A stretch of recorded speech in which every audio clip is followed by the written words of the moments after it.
Okay. All right. What? Oh, wait. Okay, this is getting confusing. Let me see what. You are listening to Loretta Nash's show, or the Loretta Nash show, or Lord's blog. Um, I hadn't been able to, change it. I've had this Spreakers account for 10 years. I really hadn't put anything on it. This is like the first time in a while. My first reading thing is on my YouTube. I read all 10 books of the Bible story by author Maxwell, and then I've read the pamphlet that is posted on here, and then right now I am reading I'll Take My Stand by 12 Southerners. And yes, I have divided them up into 15-minute segments. And now it's on the hour 3.5. Or, well, I'm trying to take my time because I'm running. I got the stuff that I have is, you know, the best I can do with what I got. Okay, Reconstructed but Ungenerated, part 7. And I'm just going to start right here. The attitude that makes artificial respiration is the attitude of resistance on the part of the natives in the salesmen of industrialism. It will be forecast and most effective if an industrialism is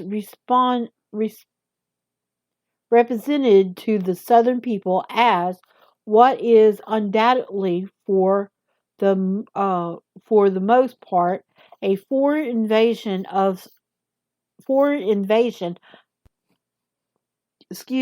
Southern soil, which is capable of doing more devastation than what wrought when Sherman marched to the sea. Um, this book is apparently looked at it since the first edition, 1930. Discard book from the library, and it looks like that was a paragraph because they all some old books don't actually separate their paragraphs, so that looked like it was the end of a sentence, so I thought it was the end of a paragraph. Okay, let me get back. From this point of view, it will be a great gain if the unusual peaceful invasion forgets itself now and then, is less peaceful, and commit indiscretions. The native and the invader will be sure to come to an occasional clash, and that will offer the chance to revive ancient and almost forgotten antimos, animosities. Yeah, animosities. Some of these words I hadn't seen. Hear them, but I don't. I the word see them, and then I hadn't seen them in a while. So that's why my reading gets all weird. Okay, okay. Let me get back. It will be in order to proclaim to Southerners that the carpetbaggers were again in their. Okay, it will be in the order to proclaim to Southerners that the carpetbaggers are again in their midst, and it will be well to seize upon the advertisement that advertise certain northern industrial communities are horrible examples of the way of life we detest, but failing to point out the human catastrophe which occurs when a southern village or rural community becomes the cheap labor of a miserable factory system.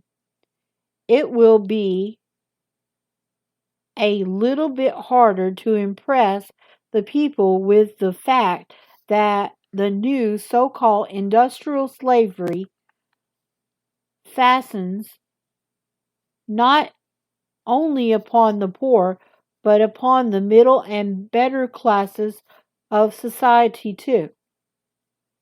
To make this point, it may be necessary to revive such an antiquity as the old Southern gentleman and his lady, and their sworn for the dollar chaser. Such policy as this would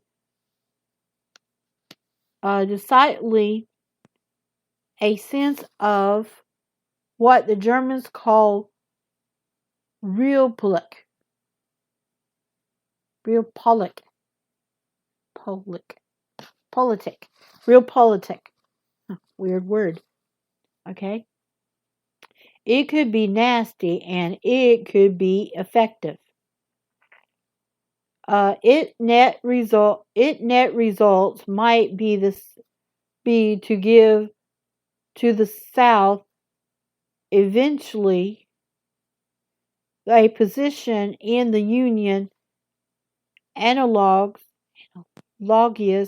more or less to the position of Scotland under the British Crown, a section with a very loyal and particular culture that would nevertheless be secured and respected.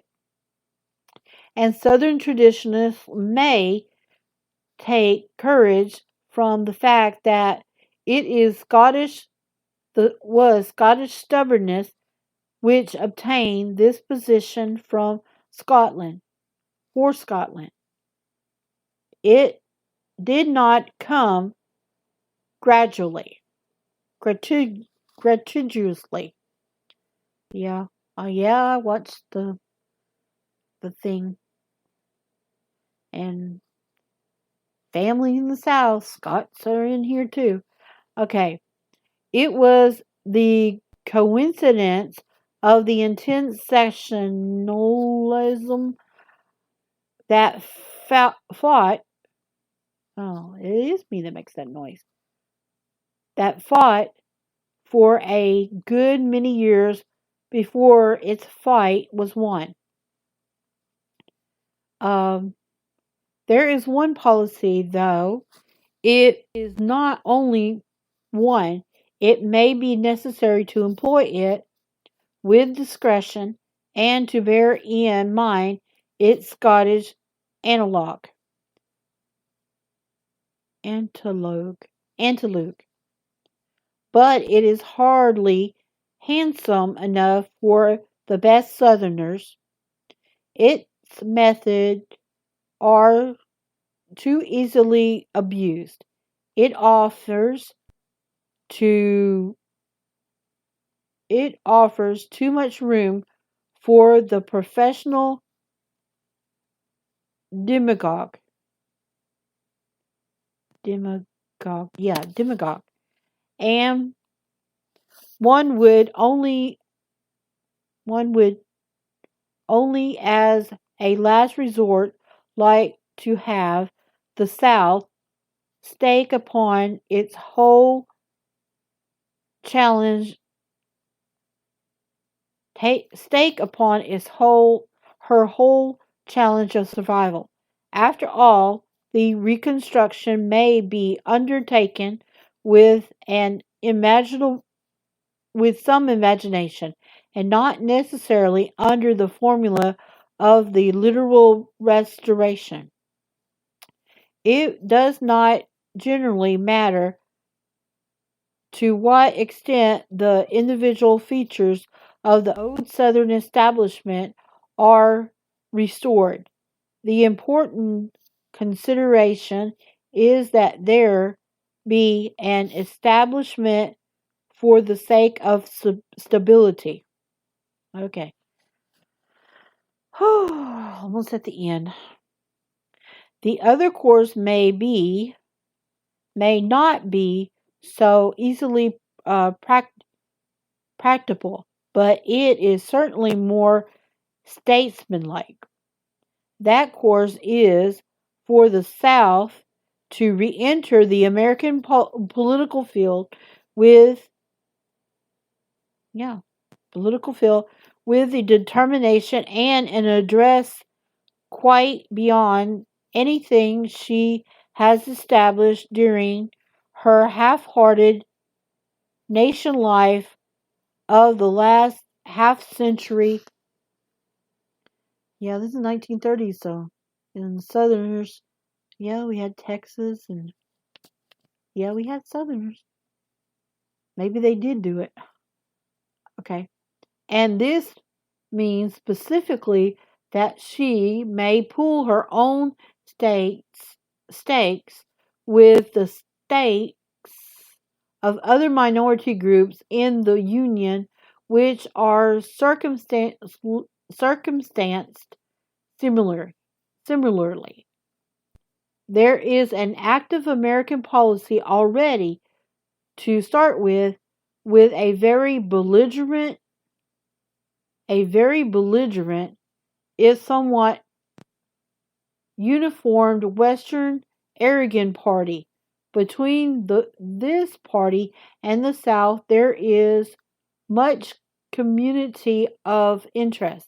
Both desire to defend homes, stability of life, the practice of leisure, and the natural enemy of both is the insidious industrial system. There is also, scattered here and there, numerous elements with the same general attitude which would have some power of united the persons and even communities who are thoughtfully of progress tired of progressivism and is spurious benefits, and those who have recently acquired or miraculously thought the generations preserved an European point of view, sociologists, educators, artists, religionists, and ancient New England townships. The combination of these elements with the Western farmer and the old fashioned South would make a formidable bloc. The South is numerically much the most substance of the three groups, but has done next to nothing to make the cause prevail by working inside the American political system. Yeah, it's changed a little bit since this book, 1930. Okay? The unifying uh, ev- essence, effities bound, the unifying essence bound between the geophysically diverse elements of public opinion will be the clean cut policy of the rural life of America must be defended and the world made safe for the farmers. Okay, I'm going to stop right here. I might reread this paragraph here in a little bit. And yeah. This is Loretta Nash, and this is the Loretta Nash Show, or Laura's blog. And I'll be back in a bit with the rest of this story, like Paul Harvey used to say a long time ago.